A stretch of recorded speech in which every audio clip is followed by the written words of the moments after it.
ಉಳಿದಿರೋನೆಲ್ಲ ಅವರವ್ರ ಮನೆಯವರು ಅವ್ರ ಮಕ್ಕಳು ವಂಶ ಪಾರಂಪರ್ಯವಾಗಿ ಆಡಳಿತ, ಓಕೆ, ಜಾತಿ ಧರ್ಮದ ಹೆಸರಲ್ಲಿ ಆಡಳಿತ, ಓಕೆ.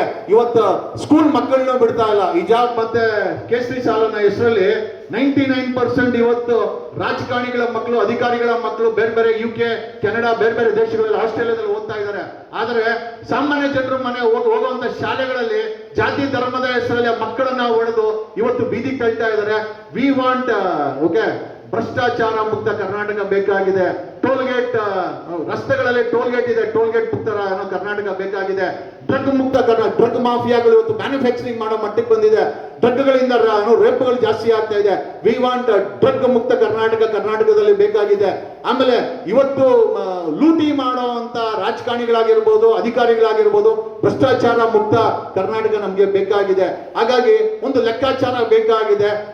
ಇವತ್ತಿನ ರಾಜಕೀಯದಲ್ಲಿ ಒಂದಷ್ಟು ನವಚೇತನಗಳು, ದಮ್ಮು ತಾಕತ್ತಿರೋರಿಗೆ ಒಂದು ಪ್ಲಾಟ್ಫಾರ್ಮ್ ಬೇಕಾಗಿದೆ. ಕಳೆದ 16 ವರ್ಷದಲ್ಲಿ ಯಾವ ಪಕ್ಷದವರು ನಮ್ಮನ್ನ ಕರೆದಿಲ್ಲ. ಏನಕ್ಕೆ ಅಂತಂದ್ರೆ ನಾವು ಹೋದ್ರೆ ಅವ್ರನ್ನ ತಿಂದ್ಕೊಂಡ್ಬಿಡ್ತೀವಿ ಅಂತ, ನಾನು ಹೋದ್ರೆ ತಿಂದ್ಕೊಂಡ್ಬಿಡ್ತೀನಿ ಅಂತ. ಹಂಗಾಗಿ ನಾನೇ ಒಂದು ಪಕ್ಷವನ್ನ ಜನರ ಮುಂದೆ ತಗೊಂಡೋಗಿ ನಮ್ಮಂತ, ಅಂದ್ರೆ ಈ ಯಾವ ಪಕ್ಷದಲ್ಲಿ ಯಾರನ್ನ ಕರೆಯಲ್ಲ ಅಂತವ್ರಿಗೆ ಈ ನಮ್ಮ ಪಕ್ಷಕ್ಕೆ ಕರ್ಕೊಂಡ್ಬಂದು ಸಾಮಾನ್ಯ ಜನರನ್ನ ನಿಲ್ಸಿ, ಬರೀ ನಿಲ್ಸೋದಲ್ಲ, ನಾನು ಇವತ್ತು ಆಲ್ಟರ್ನೇಟಿವ್ ಆಗಿ KRS ಪಕ್ಷ, ಪ್ರಜಾಕೀಯ ಎರಡೂ ಇದೆ.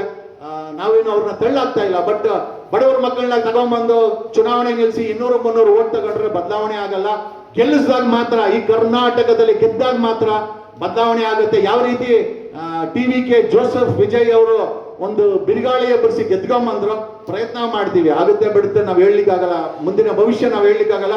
ಬಟ್ ಡೆಫಿನೆಟ್ಲಿ 2028ಕ್ಕೆ 3 ಪಕ್ಷಗಳ ನಿದ್ರೆಯನ್ನ ಖಂಡಿತವಾಗಿ ಕೆಡಿಸ್ತೀವಿ. ಯುವಚೇತನವನ್ನ, ಈ ನವ ಯುವಕರನ್ನ, ಯುವತಿಯರನ್ನ ಮತ್ತೆ ಒಂದು ಸ್ವಚ್ಛ ರಾಜಕೀಯ ಮಾಡ್ಕೊಳ್ಳಿಕ್ಕೆ ಈ ಮಾಫಿಯಾ ರಾಜಕಾರಣದ ವಿರುದ್ಧ ತಂದೆ ತರ್ತೀವಿ. 2 ವರ್ಷ ಸಮಯ ಇದೆ. GBA ಚುನಾವಣೆಗಳಿದೆ. GBA ಚುನಾವಣೆ ಆಗಿರ್ಬೋದು. ಡೆಫಿನೆಟ್ಲಿ ಕಾಂಗ್ರೆಸ್ ಪಕ್ಷ GBA ಚುನಾವಣೆಗೆ ಟಿಕೆಟ್ ಬೇಕು ಅಂತ 50,000 ಕೇಳ್ತಾರೆ. ಸಾಮಾನ್ಯ ಜನರ ಹತ್ರ 50,000 ಅಲ್ಲ, 50 ರೂಪಾಯಿ ಕೂಡ ಕೆಲವೊಂದು ಟೈಮ್ ಗತಿ ಇರಲ್ಲ. ಹಂಗಂದ್ರೆ ದುಡ್ಡಿಲ್ದವನು ಯಾವುದೇ, ಅಂದ್ರೆ ನೈತಿಕ ಮೌಲ್ಯ ಏನಂತಂದ್ರೆ ಕೋಟ್ಯಾಂತರ ರೂಪಾಯಿ ಬೇಕಾಗಿದೆ ಅಂತ.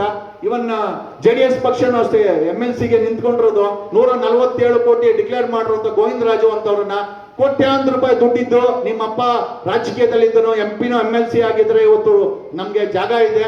ನಮ್ ತರ ಯಾವುದೇ ಬ್ಯಾಕ್ ಗ್ರೌಂಡ್ ಇಲ್ಲ ಅಂತಂದ್ರೆ ರಾಜಕೀಯದಲ್ಲಿ, ವಿಧಾನಸೌಧದಲ್ಲಿ ಯಾವುದೇ ಜಾಗ ಇಲ್ಲ ಅನ್ನೋದು ಇವತ್ತಿನ ಮಾಫಿಯಾ ರಾಜಕಾರಣಿಗಳ ಒಂದು ದಿಟ್ಟ ಸೂಚನೆ ಆಗಿದೆ. ಹಾಗಾಗಿ